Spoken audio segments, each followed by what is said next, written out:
texto de restauração, mas algo que a gente começou a estudar esse livro na igreja há algum tempo, e algo que Deus tem me colocado no meu coração ardido. Eu falei, não vou falar isso de novo, não, mas mas não tem jeito, cara. Quando Deus quer que a gente trata de um assunto, quando Ele fala com a gente, quando Ele toca no íntimo, a gente tem que somente ser obediente, né?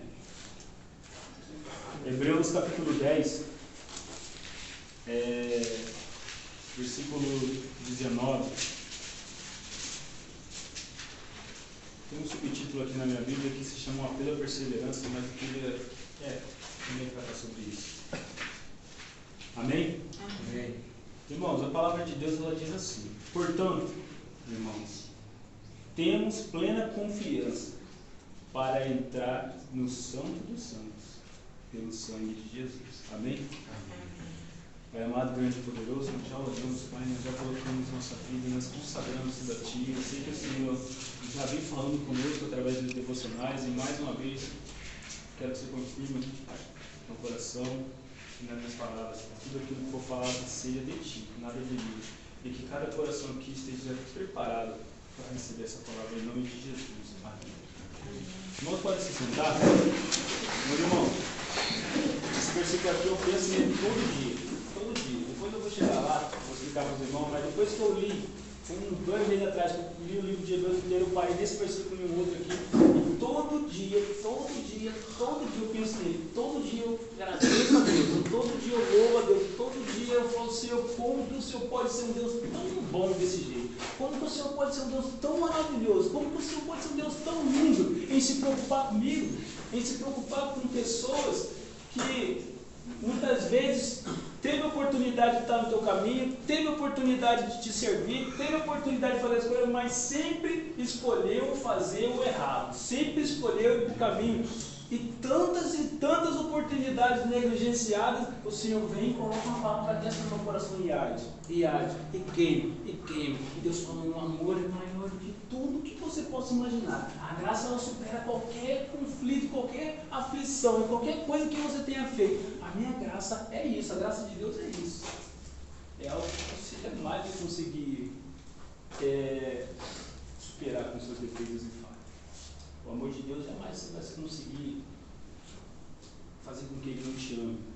O amor de Deus é intrínseco, faz parte. Mas vamos lá. Esse livro de Hebreus está tratando com alguns irmãos que eles tinham se convertido ao cristianismo, que eles tinham ouvido a palavra que salva, que cura, que liberta, que eles estavam seguindo nesse caminho e que eles estavam em um propósito e estavam servindo a Deus ali com veracidade e tudo mais. O que acontece é que em determinado momento as perseguições começaram a vir, porque existia um sistema religioso, existia o judaísmo, existiam outros sistemas, e às vezes eles até concordavam, né? O judaísmo ainda é uma religião que só tem somente um Deus, mas as outras religiões daquela época não. Se você servia a Baal, se você servia, não tem problema, desde que você sirva e você não atrapalhe o meu, está tudo em casa. Mas diferente do cristianismo, né? Não, o cristianismo ele vem e fala assim, olha, meu Deus é o Deus verdadeiro. E aí você arruma um problema com um monte de gente. Porque se você fala que somente esse Deus é verdadeiro, somente esse Deus que salva, somente esse Deus é o Criador, o que ele está falando dos outros? São falsos. Não tem poder. É tudo invenção, é tudo história. Mas amém, eles ouviram a palavra, eles creram em Jesus. E por alguns motivos de perseguições, eles começaram a retornar para as velhas práticas, para os caminhos antigos, para aquilo que eles faziam antes. Por motivo de perseguições ao cristianismo, por estar servindo a Cristo, e isso acontece na vida de todos que decidem e realmente entregam sua vida para Jesus, vão sofrer perseguições, vão sofrer aflições, vão vir tribulações, vão vir setas do inimigo. Satanás vai tentar atrapalhar de todas as formas a nossa vida. E justamente nesse momento, alguns dos judeus que se tinham se convertido ao cristianismo, eles estavam querendo voltar ao judaísmo, por conta da perseguição. Eles não queriam enfrentar a perseguição, eles não queriam enfrentar aquela situação. E aí o escritor de Hebreus ele começa a tratar com esses irmãos. Irmãos, vocês lembram do que vocês aprenderam sobre Jesus? Jesus é melhor, Jesus é maior, Jesus é superior. Vocês vão comparar o que com Jesus? E aí ele começa a tratar algumas coisas as palavras que os profetas falaram, elas eram importantes, elas eram palavras boas, eram palavras que eram de Deus realmente, mas agora o próprio Deus veio e falou com vocês. Vocês estão querendo voltar para aquela palavra? Agora nós temos uma palavra nova, nós temos a palavra do próprio Deus. E ele começa a tratar, explicar que o Antigo Testamento era um protótipo, era um tipo, era uma sombra do que Jesus faria, e que tudo que eles esperavam estavam se cumprindo em Jesus. E ele começa a explicar, vocês lembram que tinha um cativeiro e que vocês foram resgatados? Jesus é o que tira vocês do cativeiro, Jesus é o que liberta, Jesus é o que restaura, é o que resgata vocês. Aquilo lá era um exemplo. Irmãos, vocês lembram que aquele povo queria sair do cativeiro e chegar no eterno descanso? Agora vocês já têm um descanso. Porque Jesus falou assim: vinde a mim todos os que estão cansados e sobrecarregados, e em mim vocês encontrarão descanso. Então vocês não precisam mais ficar esperando, vocês não precisam mais ficar procrastinando, ou procurando, ou buscando. Ele já está aqui, o seu descanso. Então ele começa a falar: meu irmão, descanse em Jesus, procure Jesus, socorre Jesus. Aquele sumo sacerdote acabou. A aliança é nova, Jesus é o nosso novo sumo sacerdote. Se era um homem que intercedia por vocês, se agora era um pastor, se era um padre, se era não sei o que era, mas agora o próprio Jesus está sentado no trono de Deus, do lado de Deus, ele intercede por cada um de vocês a todo momento. A todo momento ele fala: Pai, eles foram lavados com sangue. Então, da forma que você possa pensar, às vezes nós trazendo aqui para o nosso contexto do dia de hoje, hoje nós olhamos as dificuldades, hoje nós vemos as circunstâncias, às vezes as pessoas, algumas pregam que servir a Deus é só alegria, não é só festa, não é só bênção, é tribulação, é dificuldade também, é passar por prova, é aprender com as dificuldades, é ser disciplinado por Deus, como a palavra de Deus ensina. E muitas pessoas, quando chegam nesse momento, elas resolvem voltar para o que era antes. Elas esquecem que Jesus é muito melhor e que não tem comparação àquilo que Jesus fez. Não tem comparação àquilo que Jesus faz. Então, pensar naquilo que era antes é uma tolice, é algo que, se realmente nós formos pensar espiritualmente, não faz sentido nenhum. Não faz sentido nenhum. E ele começa a falar: vocês querem descanso? Vocês têm Jesus. Vocês querem falar com Deus? Vocês podem chegar direto. E aí ele começa a tratar aqui no versículo 10, ele fala assim: vocês lembram dos animais que aquele povo sacrificava? Você lembra que todo ano tinha que entrar um sumo sacerdote lá e que ele tinha que oferecer um sacrifício? E aquele povo, provavelmente, você imagina a situação do povo: uma vez por ano o sumo sacerdote ia lá, ofereceu um sacrifício, só que quando ele entrava, ele também era um pecador miserável. Então havia até um risco dele não sair mais de lá, porque entrar na presença de Deus em pecado é perigoso.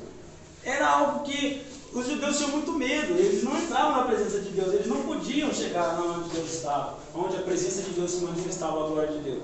Então era algo que eles ficavam ansiosos, e toda vez que o sumo sacerdote saía lá de dentro, eles ficavam aliviados: nós temos mais um ano em paz, porque Deus aceitou o sacrifício. Deus aceitou esse sacrifício, então agora eu tenho um ano sossegado, porque no próximo ano nós vamos trazer sacrifício de novo. E aí o Deus trata assim: você sabe o que é isso? É apenas uma lembrança de que você é um pecador, e o pecado só serve para te afastar de Deus. E ele fala: sabe Jesus? Sabe esse Jesus a qual vocês estão largando, a qual vocês estão querendo retroceder para ela? Esse Jesus, ele era um homem perfeito. E por ser perfeito, ele não ofereceu nada como sacrifício. Ele se ofereceu como sacrifício.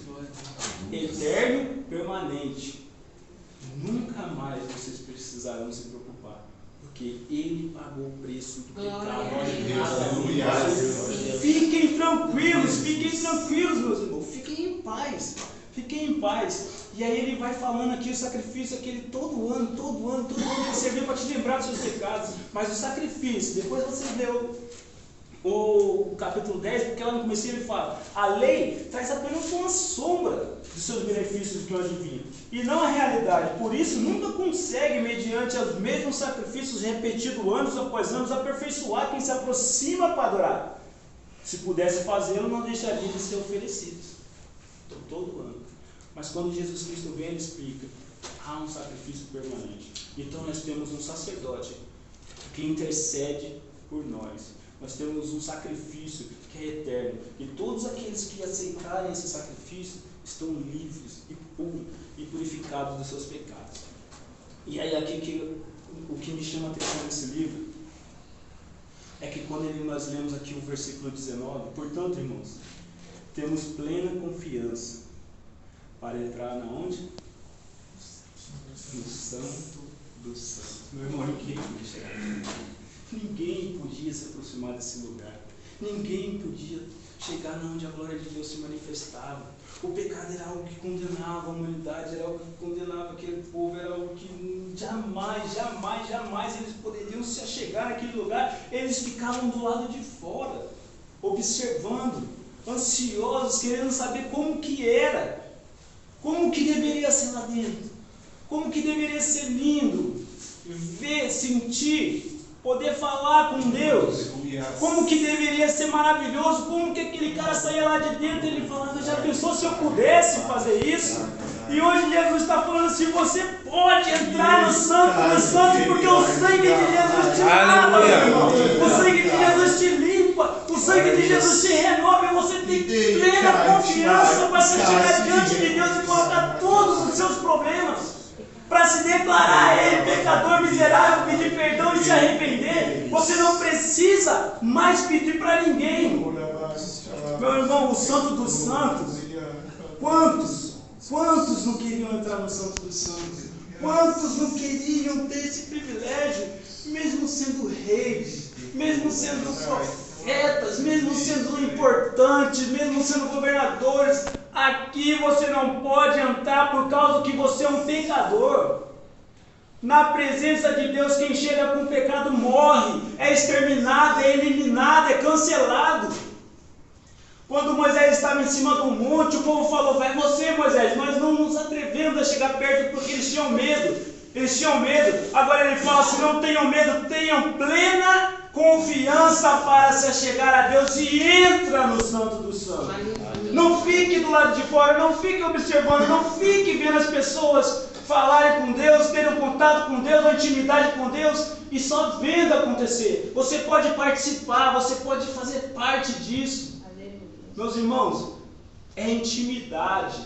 Deus está chamando para entrar no quarto dele, para entrar na presença dele, aquele lugar que só entra aqueles que ele tem intimidade, para você entrar. Meu irmão, imagina Davi talvez queria esse convite, Isaías talvez queria esse convite, segundo o coração de Deus eles eram, mas eles não puderam entrar.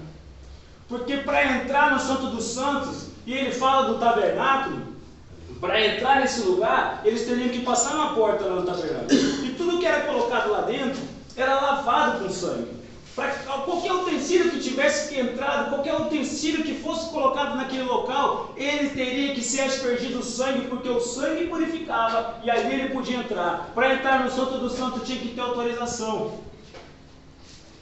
Então ele não podia, existia um caminho, uma porta que entrava no santo e mais uma porta, só existia um caminho. E ele está falando, entre no Santo dos Santos, por um novo e vivo caminho que se abriu por meio do véu. Isto é, meus irmãos, pelo seu corpo, o corpo de Jesus, era aquele véu que separava, véu rasgado na cruz do Calvário. Deu liberdade para todos nós, podemos chegar a Deus com confiança, entrarmos na sua presença.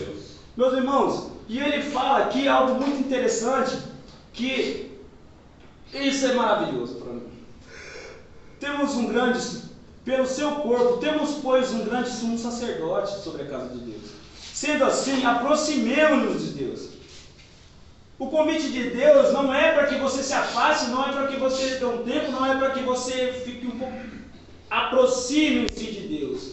Antigamente eles tinham medo, aqueles judeus tinham medo, eles não poderiam de forma alguma se aproximar de Deus porque o pecado determina.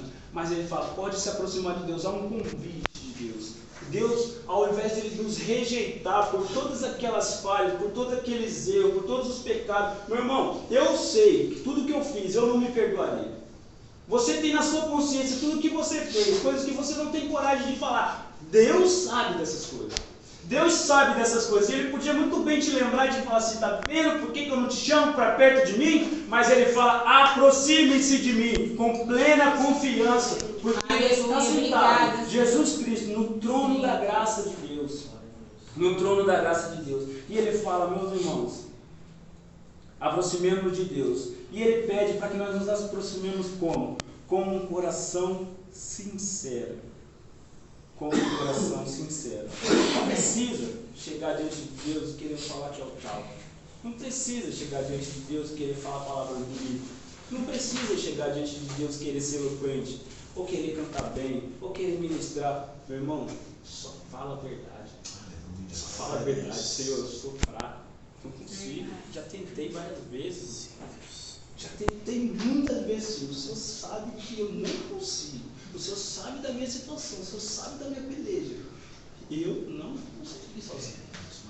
Se aproxima de Deus com um coração sincero. A maior alegria de Deus é ver o seu filho arrependido, não é ver o seu filho se exaltando, nem se esfodando em drogas. Isso entristece o coração de Deus, no pecado. Mas sejam sinceros diante de Deus. Se aproximem dele. Eu há muito tempo lendo, estudando a palavra de Deus, eu aprendi que às vezes não, é muito melhor você ter humildade diante de Deus. É muito mais fácil você falar para Deus que não sabe do que ele sabe, porque ele quer aparecer, ou se mostrar, ou querer se fazer de durão, ou querer ser melhor que alguém. Não, se aproxime de Deus com sinceridade, se aproxime de Deus com verdade. Fala quem você é, fala o que você precisa. Não precisa ficar inventando palavras, não precisa ficar inventando modos, terapias. Meu irmão, ele próprio falou aqui no livro de Hebreus, o próprio escritor, olha só, as práticas que os judeus tinham, nenhuma delas foram capazes de salvar. Não existe prática, não existe método, não existe mandinga que não possam fazer nada por você. Não existe religião, não existe nada. O que te salva é Jesus Cristo.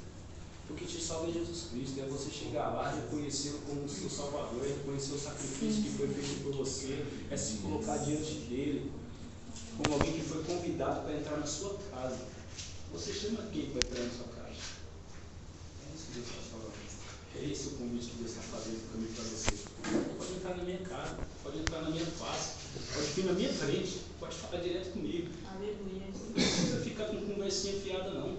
Não precisa ficar querendo ser bambambam, não. Pode vir aqui, pode pedir ajuda, pode se render. Vem com arrependimento, seja sincero.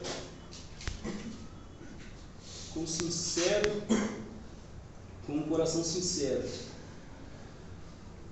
e plena convicção de fé.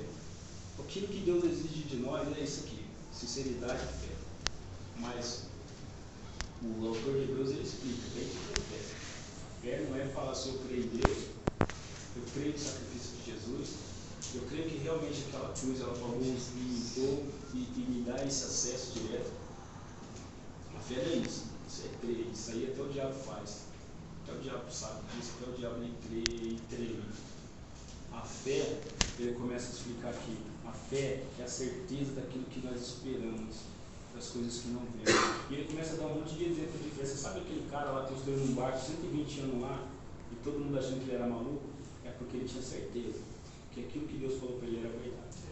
Aquilo que ele viveu, aquilo que ele ouviu de Deus era verdade. Aquilo que você está ouvindo da parte de Deus, você crê que é verdade? Para viver sua vida baseada na fé em Jesus Cristo. Você sabe por que o camarada ia pegar seu filho e ia passar a faca no pescoço dele, mesmo sendo filho da promessa? Porque ele tinha certeza que Deus estava falando, algo ia acontecer na vida dele. Se Deus prometeu, vai cumprir, independente das circunstâncias. Eu não vou ficar olhando para lá e para cá, eu vou escutar aquilo que Deus está me falando, você e vou prosseguir nesse caminho até o final, tendo os olhos fitos em Jesus, autor e consumador da nossa fé. E para a gente terminar aqui, irmão, tendo os corações aspergidos para nos purificar de uma consciência culpada, e tendo nossos corpos lavados com água pura, nossos corações aspergidos, o sangue de Jesus ele tira todas aquelas consciências de culpa, de choro, de tristeza, de dor. Sabe aquele sentimento que a gente acumulou a vida inteira com as nossas atitudes? Mas Jesus está falando isso aqui, ó, no momento que você crê realmente, no momento que você realmente decidir seguir esse caminho, isso tudo acaba. Isso tudo acaba, você não deve mais nada para ninguém, porque eu paguei. E quando eu paguei, a sua dívida foi cancelada. Não há mais ninguém que possa te cobrar ou te culpar ou te condenar de nada. Porque todo o sacrifício, tudo que deveria ser pago, foi pago na cruz do Calvário. Foi por mim, foi por você. Meus irmãos, essa é uma palavra breve que eu queria deixar, mas olhe para esse versículo e pense aonde que Jesus te chamou. Não é por mérito, não é por cargo, não é por ministério, não é por ser bom, é porque Ele te ama. É porque Ele quer ter um relacionamento sincero com você. Ele fez de tudo para isso. Ele sendo Deus, Ele fez de tudo para isso. Agora cabe a gente fazer a nossa parte, na verdade. Ele termina o versículo 39, dizendo assim: nós, porém, não somos. Você decide aí quem você é depois, tá? Nós, porém, não somos do que retrocede e são destruídos, mas dos que creem e são salvos. Amém. Pode jogar isso?